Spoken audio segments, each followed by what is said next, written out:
Il fait de plus en plus d'adeptes. Le compostage recyclé nos déchets verts devient de plus en plus facile. Les composteurs collectifs, bacs publics à épluchures se multiplient. Certaines communes d'Alsace s'y sont même déjà mis depuis plusieurs années. Focus sur ces pionnières avec Sabine Pfeffer et Arnaud Rapp.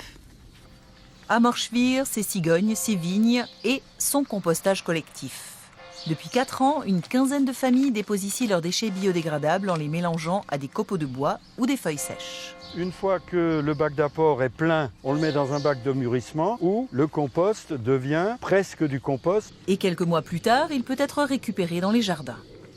Paul Betz est responsable bénévole du site. Il passe régulièrement et s'il trouve des déchets non conformes, rappelle pédagogiquement les consignes à tous les participants par mail ou de vive voix. C'est pas quelque chose de naturel pour eux. Il faut leur apprendre pourquoi. C'est pas parce que la règle est comme ça, c'est parce que le fonctionnement du compost le demande.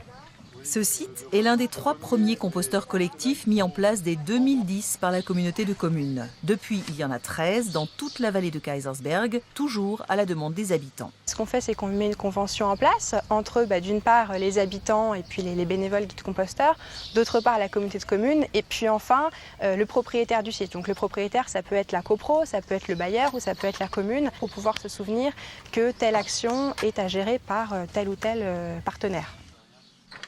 À Célestat, un composteur collectif a été installé l'an dernier à la gendarmerie.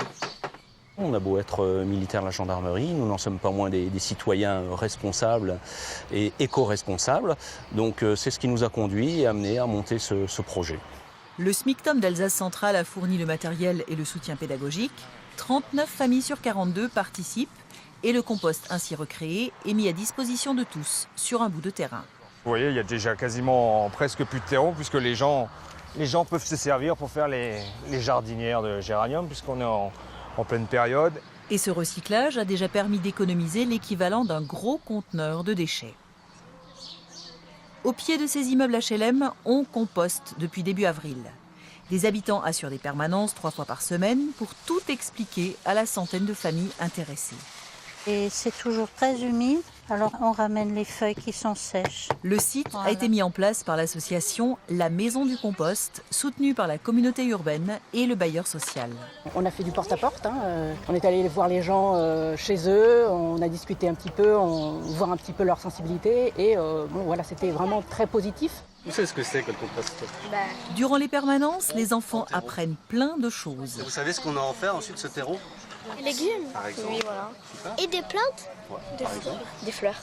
Et les adultes ont plaisir à bavarder. Autour de ces bacs à compost se crée un espace de rencontre. C'est une mise en commun du déchet. C'est-à-dire que le déchet, c'est, selon la loi, ce qu'on abandonne. Ici, on ne l'abandonne pas, on se le réapproprie.